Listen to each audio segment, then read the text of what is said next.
Today we are talking about several of the central questions of the abortion issue. Is abortion ever needed to save the life of the mother? And in the case of a terminal diagnosis for an unborn child, is an abortion saving the mother and child from suffering? This is one of the so-called hard cases where many people think that abortion is the way to go. But is abortion really respecting both the dignity of the unborn child and his or her mother as a human being? And also, when do unborn children feel pain? Here to discuss all of these questions with me today is Dr. Kendra Kolb, a practicing neonatologist who is dual board certified in paediatrics and neonatal-perinatal medicine. She has done work for Live Action and Students for Life of America and is a member on the board of directors of her local pregnancy resource centre. She is also a mother of 3. Dr. Kolb, thank you so much for coming on the show. Yes, thank you, Sherry, for having me. I really appreciate the invitation, and I'm passionate about the topic that we're going to address today. So thank you for having me. Yes, so I would like to really dive into our first topic, which is the so-called life of the mother instance, because this is one of the most frequently brought up reasons for why abortion should be legal, and also for a justification for abortion being seen as a medical procedure. So is this ever really the case? Do we ever need an abortion to save the life of a mother? Right. So, the simple answer is no. And it's important to kind of first start by talking about definitions and terminology and being clear with language. So we know that certainly there are various pregnancy-related complications that will lead to either a miscarriage, which is the natural death of a baby prior to 20 weeks, or will necessitate a preterm delivery, which occurs sometime after the point of viability, which is about 21 to 23 weeks of gestation. So again, certainly in both of these situations, sometimes tragically babies do die either prior to or during the delivery process or shortly after the delivery process. Certainly also there is a maternal condition called ectopic pregnancy, where the baby will implant into the fallopian tube most commonly or somewhere outside of the uterus, which again is a situation that is an inevitable miscarriage. Again, a natural death prior to 20 weeks, which can, jeopardize the life of the mother through hemorrhaging and, fatal bleeding.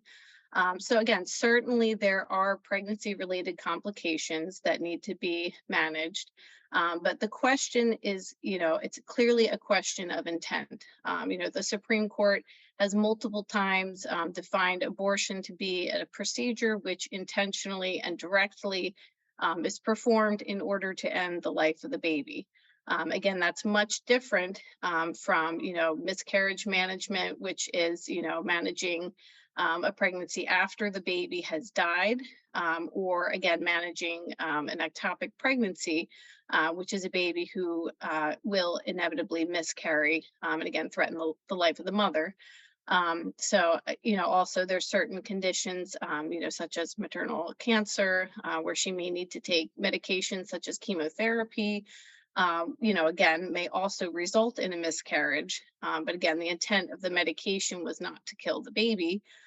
So again, that would not be classified as an abortion. So again, abortion, we really have to be careful and clear and precise with exactly what we're talking about. Very often the media will try to kind of spin, miscarriage management as abortion, which is just clearly deceptive. Those in the pro-life movement understand again that naturally, sometimes babies, will pass again either prior to or shortly after delivery.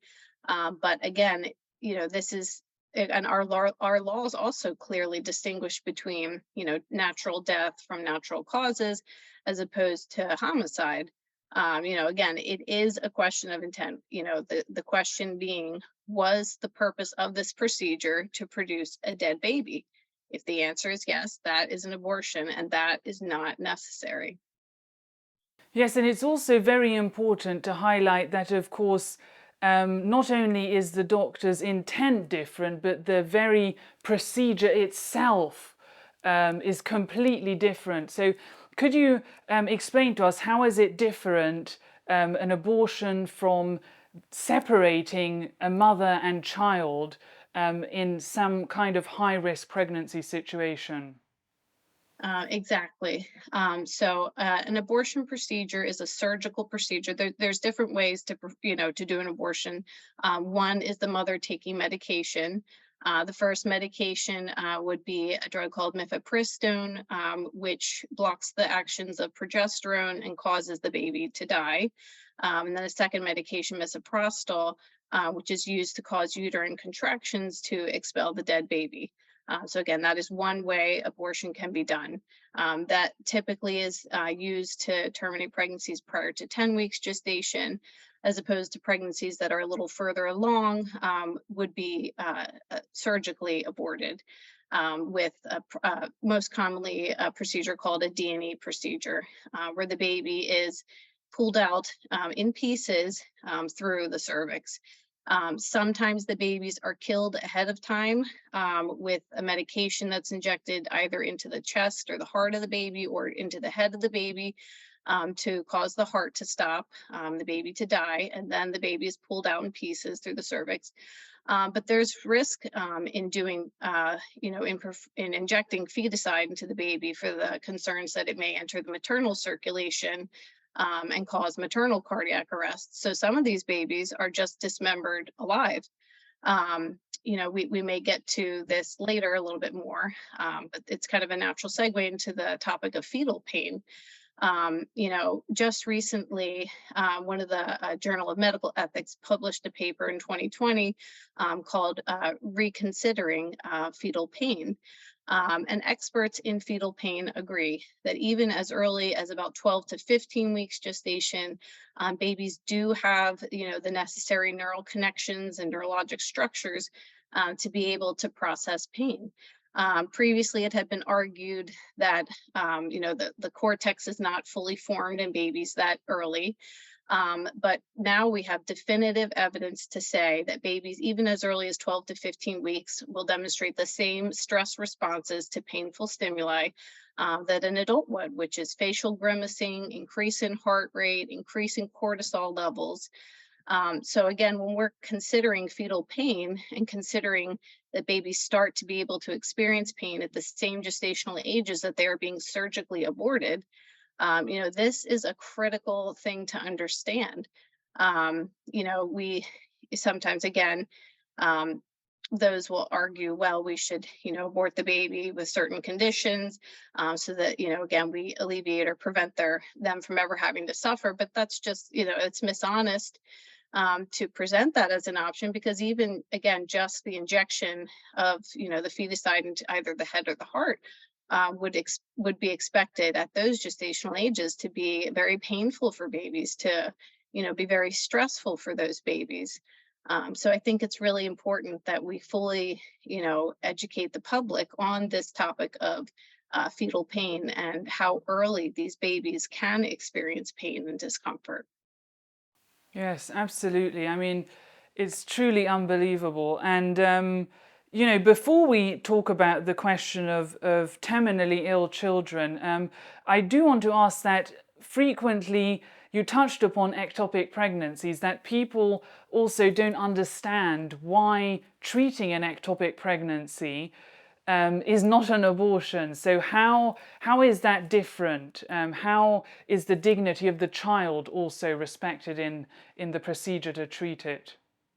Right. So again, ectopic pregnancy being when the baby implants somewhere outside of the uterine cavity. So only the uterine cavity, has the capability to sustain a baby, to term or even to the point of viability. Ectopic pregnancies will typically rupture sometime between 6 and 16 weeks gestation, which is much too early for, a baby to survive at that point. Again, the limits of viability being very youngest between 21 to 23 weeks gestation. So we're talking about an inevitable miscarriage. This is a time bomb. This baby, will not survive in that location and does need to be removed from the fallopian tube prior to rupture, when again mom can experience, fatal bleeding and hemorrhaging. So again, our intent in treating an ectopic pregnancy, is not primarily to kill the child. The intent is to remove the child from the location where we know they're going to miscarry. So again, it really is the difference between managing a miscarriage and intentionally killing a baby for the purpose of producing a dead baby. Yes. And another question with regard to medical abortions is this so-called selective reduction abortions, which I have heard doctors recommending women who are pregnant with multiple babies, i.e., twins, triplets, etc. Um, why are they recommending this? Is this ever in fact necessary? Right. So, in recent years, especially with the assistance of, assisted reproductive technologies such as in vitro fertilization, in utero insemination, and particularly in cases where women are given medications to make them hyperovulate or ovulate more than one egg at one time. Again, if all of these eggs are fertilized and, go on to develop, you have a situation again where you may have a woman carrying, three, four, five, embryos at the same time. So, multiple pregnancies are considered a higher risk pregnancy. They can result in preterm deliveries, low birth weight babies that, may go on to have some complications, which is why sometimes, again, providers will offer these selective reductions. The flip side of that is, while it may be, to some degree higher risk to carry more than one baby at a time, these selective reductions are put women at a much higher risk for miscarriage in general. The miscarriage rates with selective reduction can be as high as 33%. Your chance of losing all the babies. So you're really exchanging the risks of prematurity and low birth weight for the risk of miscarriage, which again is not a small risk in these cases. When you look at the procedure itself, it's very graphic, it's very gruesome in some ways when again you really walk through all the steps. So these reductions are typically offered and done somewhere between 7 and 8 weeks gestation. A needle will be introduced through the vagina and then entered into the chest of the baby, visualized using ultrasound technology, so that a medication that will stop the beating heart of the baby is administered, and the baby will then die. That's pretty graphic. The question of, are parents really aware of, the development of their baby even that early, and are they aware again that they are going to selectively target one of these babies by injecting a medication into their chest, into their heart, to stop their beating heart? Or is it kind of a procedure that's described more euphemistically? When we look at fetal development, and again, something that's very poorly understood by the general public, by 5 weeks, a baby has a beating heart. By 6 weeks, the face is starting to take shape. By 8 weeks, the baby has distinct fingers, is moving their hands and their arms. 9 weeks, the baby has distinct toes, is moving their legs. By 10 weeks, they're very active. They're moving their head, they're touching their face. So this procedure is performed in that time period, again, between about 7 and 9 weeks or so. And specifically stated in this way because the babies are, quote, the fetuses are less physically active at this time. So you have a live baby that you're able to target their chest to inject a drug to kill them. Again, this is not some kind of waving of a magic wand. I mean, this is choosing one of the babies for death, and a baby at a time when they have distinct fingers and toes and are able to move their arms and their legs. That it again, the reality of that, how often is that being discussed? Probably not often, because unfortunately the general public is so poorly educated on fetal development and really understanding, what exactly we're talking about here. Yes, I completely agree. It's the reality of both the unborn child and um, what abortion does to this child, I think truly would convince the broad majority of people that this cannot be okay in any situation. But one of the situations in which it is justified for is what you referred to earlier, with children who are diagnosed to die soon after birth, or even in situations where they have certain maybe conditions that are predicted to cause them suffering after they are born. So, what are these most common conditions, and how frequent are they? Sure. So in the past, again, these conditions had been labeled as quote lethal.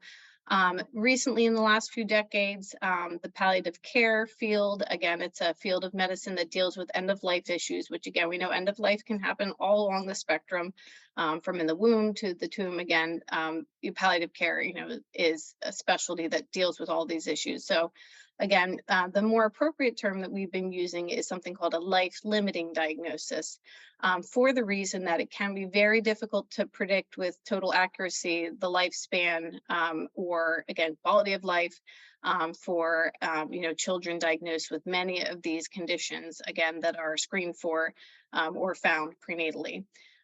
So again, these conditions occur in about 1 to 2% of pregnancies, and again, are expected to at least shorten the life expectancy of that child. But again, a lot of them can be very difficult to pinpoint with exact specificity, how long the child will live, especially some of the more rare genetic conditions such as trisomy 13, trisomy 18, and trisomy 21.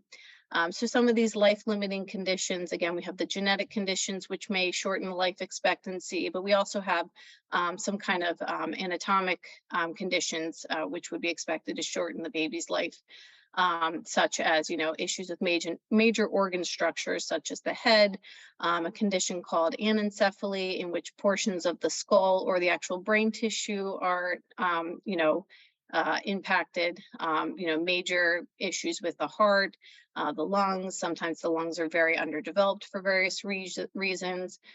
Issues with the kidneys. Sometimes the kidneys are absent, either one or both. So again, we're talking about, major organ abnormalities, that are expected to, adversely impact, the lifespan of the baby.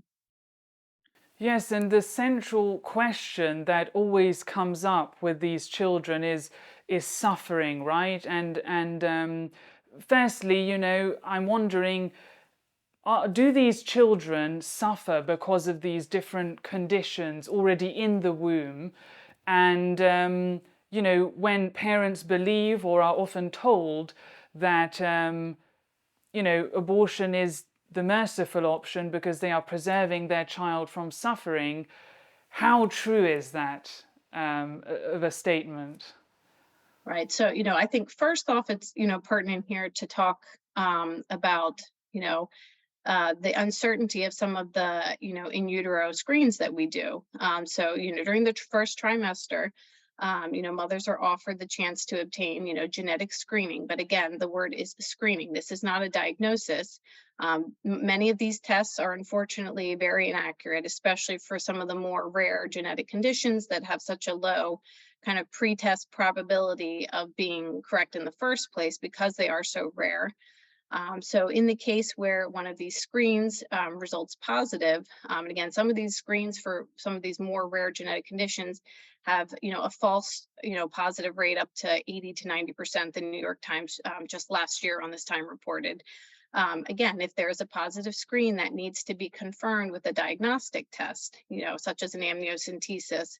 And unfortunately, a lot of parents are encouraged to abort just based on the results of a screen. And again, we talked about some of these more rare conditions, especially some of the genetic conditions. Medical providers have a very skewed perspective of as compared to, the experience of some of the parents as parents who have chosen to carry their babies to term. Again, conditions such as trisomy 18, trisomy 13, again, the life expectancy for that child is variable. It is a, individual case by case, scenario. But some of those babies have gone to live on for years and years with a much better quality of life than what the parents were told when they were given that diagnosis prenatally. I can think of one mother in particular who's an outspoken advocate for babies with trisomy 13 and 18. Her daughter was 3 at the time when she did most of her advocacy work. And again, she says, the greatest, tragedy would have been never meeting my daughter Evelyn, who has given us so much joy.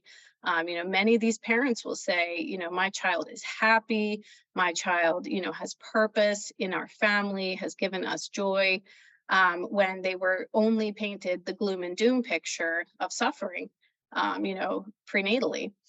So again, some of our perceptions as physicians of quality of life, of suffering, are really not consistent with reality when you talk to some of these parents who, yes, their child may be severely developmentally delayed, but is still capable of love, of interaction.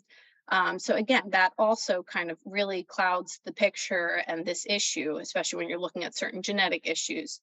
When you're looking at certain anatomic major organ system issues, again, typically, babies in the womb are very comfortable. They're kind of freely moving in this aquatic, warm environment, listening to their mother's voice. They're able to hear as early as about 16 weeks or so. They're really not, quote, suffering in utero in the way that maybe some parents are told. Certainly after delivery, there are things we can do. Again, using medications, using palliative care, which, we could talk about a little bit later, to alleviate suffering. But again, typically the womb is a very comfortable place for these babies to be, even those with very severe conditions. Talking about suffering, it's a very kind of broad issue.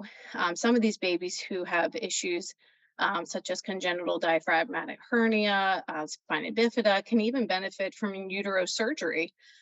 So again, some providers are really just painting gloom and doom for situations that do have some hope. And again, at the very least, these babies would be candidates for palliative care, providing pain medication, sedation, oxygen as needed, nutrition as needed and indicated, and again, making a very individualized plan for that baby, whatever their issues and needs are, to address them again as a human being with dignity, as opposed to, killing them through an abortion procedure at a stage where likely they can feel pain and they can suffer, and nothing is being done to address that issue.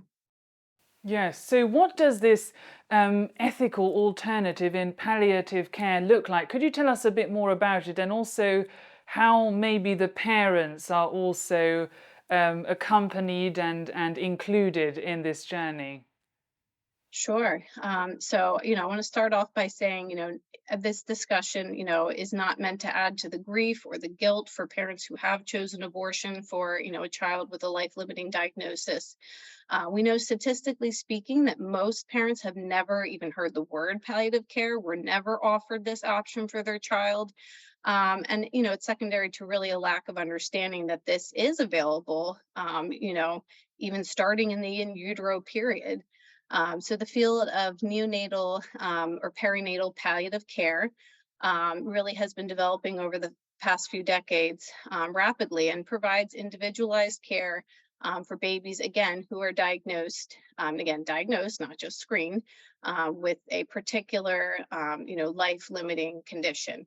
Again, we're talking genetic issues, anatomic issues, major organ issues, where the baby, that are incurable, but the parents want to still continue to carry the baby. But we've shown it's the palliative care literature, perinatal palliative care literature has, shown time and time again that parents who choose the palliative care option, statistically speaking, cope much better, with the loss of their child. Again, if it's a condition where they're not able to benefit from medical support, again, they are given the opportunity to plan for the birth, have the support people that there who are needed, again, to have pastoral support, social services, kind of deal with the mental health issue. that these families go through, provide all that kind of support, and also again kind of doing some memory making with the baby prior to passing, bonding with the baby, and again, really meticulously managing symptoms of pain. So again, monitoring the baby closely for signs of pain, providing pain medications to alleviate suffering, providing oxygen as needed, nutrition as indicated, and again, really looking at the family as a whole and making sure we're addressing their needs as well. So again, any baby with a life-limiting condition is a candidate for palliative care. Certainly, we don't want to be doing procedures and interventions that are only going to prolong suffering for the babies. But again, some of these babies are in a gray zone where they really surprise us. And again, some go on to live for years and years as a happy member of their home. So again, these measures, the palliative care measures can, exist alongside curative measures when indicated. So it's a really individualized, tailored plan to each baby and family's needs. The parents' wishes are, acknowledged, are, included in this plan. So really, the parents are in control of making, most of these decisions with our support. I was a member of the palliative care team at my previous institution, walked alongside in particular one case that, was so beautiful. It was, again, a tragic situation, a baby who was, essentially did not have kidneys. So again, that is a fatal diagnosis. There's no question there that baby will not survive. But this family chose the palliative care route, delivered their baby through C-section at around 34 weeks, spent hours with their baby, held their baby as their baby passed. And again, just the look of complete peace on this family's face was bewildering. Again, you would expect, these people to be besides themselves. Of course, there was sadness mixed in. But again, their experience really is consistent with the experiences of other parents in the palliative care literature that say, they were so grateful for the experience that they had, for the chance that they had to meet their child, hold their child as, as they passed. Some of them, report improvement in, different relationship issues, spiritual improvement, and again, mentally seem to cope much better going the palliative care route, as opposed to parents who choose pregnancy termination often deal with profound guilt related to that, the weight of having to make that decision. And again, are not, given all the supportive services that families who choose the palliative care route were given. So again, something that really the general public needs to be more educated about, and medical providers need to be more honest in discussing this option with mothers carrying babies with these life-limiting conditions. Because again, many of these parents would have chosen that route had it been offered to them. Yes, and I also find it astonishing, the public narrative on this issue specifically, because abortion is presented as the merciful, the easier option, both for the child and the mother as well. And people think that, I found this quote on a YouTube video which I think really summarizes this attitude. Someone saying, "No one wants to carry to term a baby that will die upon arrival or die inside you." And I think that's just really, really sad reading that, because in an abortion, the baby dies inside of you as well, but in the most horrific, violent way imaginable. And it would be really interesting. Have you yourself seen sort of some of the key differences maybe between how parents who chose to abort versus those who carried their children to term, not only afterwards in grieving and saying goodbye, but what was that pregnancy like for them after they knew that probably after birth they only had a few minutes to hold that child in their arms? How were they able to go through those months? What was it like for them? Right. So again, we do hear the narrative that abortion is the compassionate option for these babies. But again, interestingly enough, we never hear the word perinatal palliative care. This is a medical discipline that exists for these babies to give them a humane passing, again, if they are to pass, or supports them, through their lifespan. So it's a very one-sided picture here to say, oh, well, abortion's the compassionate option. By saying option, implies that you gave them a choice. Many of these parents will say, I, got the diagnosis and they signed me up for the abortion the next day. Never were they offered anything other than abortion, which, is really not pro-choice. That's pro-abortion. So we're really not being honest, and in framing, the context of this discussion, we're not uniformly giving these parents the choice to continue to carry. Again, looking at the palliative care literature, the majority of parents who were given a life-limiting diagnosis were pressured to abort, felt pressured to abort, even those who said, I want to choose, to continue to carry. Some of those parents were, made to feel guilty, their medical provider, abandoned them, kind of left them on their own in some ways. So we're really not being honest in this discussion. We on the medical provider side of things have, not been fair to these mothers. We have told them, only gloom and doom. We have not offered them this palliative care option in an honest way. So of course the general public thinks that abortion is indicated in these scenarios because we as medical providers are guilty of telling them that that's the only option they have. And again, that is pro-abortion, that is not pro-choice. To be fair, we need to be honestly walking mothers through the two options they have and discussing again in detail what these options actually mean. Does the mother understand that her baby can feel pain, and how this abortion will be carried out? Does the mother understand that she has the option, to pursue palliative care for her child? And that we will honor her wishes. We will work with her in coming up with a plan that honors her and her baby. Again, parents who I've, directly worked with who have chosen the palliative care option, again, voice the same thing that statistically the literature supports, which is appreciation for us treating their child like a human being. For allowing them to continue to see the baby's heartbeat, to watch the baby grow and develop, and again at the time of delivery that they have the support they need to say goodbye to their child, and they know that they did everything they could for their child. They express an appreciation for the fact that we supported them in doing everything that was, that we could within our power to prevent the baby from suffering, and to experience, a peaceful, natural passing, again, for the babies who aren't able to benefit from medical support. So statistically, these mothers do much better psychologically.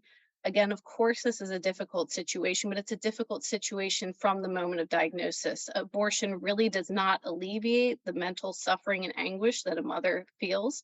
And again, lots of women talk about, again, their choice to terminate was something that, they really struggled with, even years after the abortion. So abortion really doesn't cure the baby. It doesn't fix the fact that this is a tragic situation. Um, Again, these situations are tragedies from the moment of diagnosis.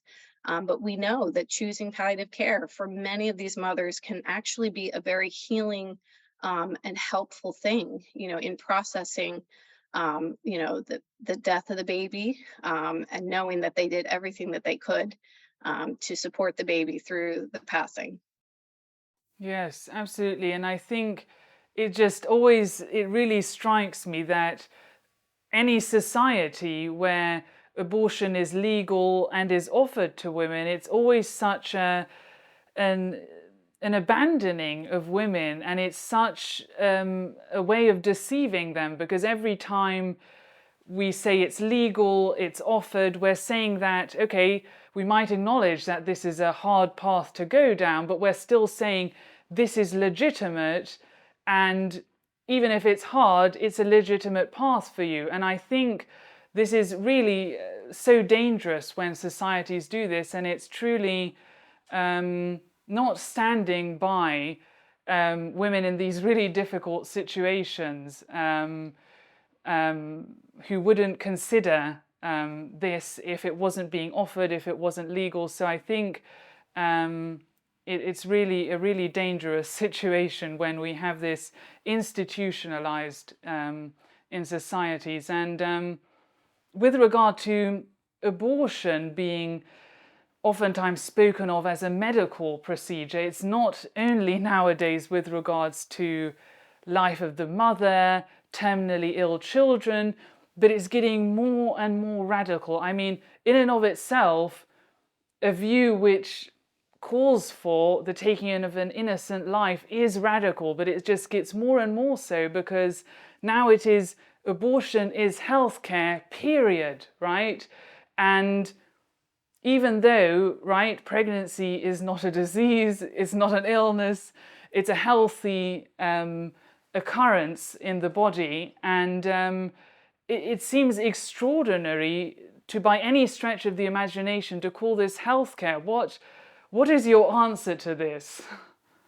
Yeah, and actually that may have been a good kind of way to start off this segment. That's a really important point to make. So again, looking at the medical literature, there is an organization called the Guttmacher Institute, which reports on abortion statistics. And again, they're a pro-choice organization. And even they have acknowledged over and over again, over 98% of abortions are done for reasons that have absolutely nothing to do with medical concerns for the mother or for the baby. So again, we're talking about 98% of abortions have nothing to do with all of the tragedy that we just talked about. Again, even when it comes to late-term abortions, again, that's a definition for an abortion that occurs after about 21 weeks gestation, which is again around that time of viability where the baby could potentially survive outside of the womb with medical support. Even the majority of late-term abortions are, again, done on healthy moms carrying healthy babies that have nothing to do with concerns for her health or for the baby's health. They looked at even, again, comparing statistics from I believe it was 1987 and 2004, something like that. Again, it's only 1 to 2% of women would say that their abortion had anything to do with any concerns for either their health or the health of their, the baby that they were carrying. So, you look at late-term abortions, statistically, yes, the percentage is small. However, again, at 1.5% or so, done that late in pregnancy after 21 weeks. But again, we're still talking about 10,000 babies per year who are potentially viable, who are healthy, who are being carried by a healthy mother, who are being killed through abortion procedures that, again, have nothing to do with concerns for the, medical concerns for the mother or for the baby. So, every time, these kind of arguments come up, we need to put them into context, which is even the late-term abortions are still being done for elective reasons, having nothing to do with medicine. We know that, again, that majority of obstetricians do not do abortions, again, because abortion is not healthcare. We can manage pregnancy complications in life-affirming ways. Again, the American Association of Pro-Life OBGYNs is such an incredible resource. Again, these are a group of, medical professionals, OBGYNs. This is what they do all day long. And again, the difference between a pregnancy complication resulting in the natural death of a baby is incredibly different than, inducing the death of a baby. And again, is never medically indicated, even in the cases where we have medical concerns for mom, we have medical concerns for baby. There's ways that we can manage those pregnancies that do not involve an abortion procedure. Yes. Gosh, well, this has been such an incredibly informative conversation, really on just so many of the core misunderstandings in this area. So I'm just so grateful that you've been speaking to us today and really shedding a light on what is really at stake here, what is really needed to provide true medical care to both the mother and the child in all situations. So, Dr. Kolb, thank you so much for coming on the show today. Absolutely. Thank you so much for having me.